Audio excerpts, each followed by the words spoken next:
Halo, nama saya Ramadan Nanti Pratama, NIM saya 2144008. Di sini saya akan menjelaskan pengertian deadlock. Deadlock adalah situasi di mana dua atau lebih proses atau thread tidak dapat melanjutkan eksekusi mereka karena kesalahan pengelolaan sumber daya yang terjadi pada sistem. Dalam hal ini, salah satu proses menunggu sumber daya saat ini digunakan oleh proses lain, dan proses lain juga menunggu sumber daya yang digunakan oleh proses yang pertama. Kedua proses tersebut terjebak dalam situasi yang saling menunggu sehingga tidak dapat melanjutkan eksekusi mereka dan sistem menjadi tidak produktif. Deadlock sering terjadi dalam sistem mengimplementasikan pembatasan akses sumber daya seperti memori, file, atau database. Contoh dialog terjadinya deadlock dan cara mencegah deadlock. User A, "Hai, bisa dilepaskan kunci akses untuk sumber daya X, saya perlu mengaksesnya." Sumber B bisa, "Tapi sebelum itu bisa dilepaskan kunci akses untuk sumber daya Y, saya juga perlu mengakses itu."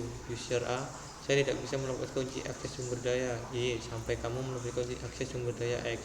User B, "Saya tidak bisa melepaskan kunci akses sumber daya X sampai kamu melepaskan kunci akses sumber daya Y." Kedua user A dan user B menunggu yang lain untuk melepaskan kunci akses pada sumber daya yang dibutuhkan sehingga menyebabkan deadlock. Untuk mencegah deadlock, alokasi sumber daya harus berurutan sesuai yang telah ditentukan sehingga suatu proses hanya dapat memperoleh sumber daya yang tidak diambil oleh proses lain.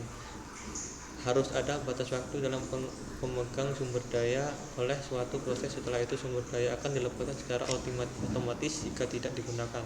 Sebuah proses harus dapat melepaskan sumber daya yang tidak lagi dibutuhkan untuk memastikan sumber daya tersedia untuk proses lain.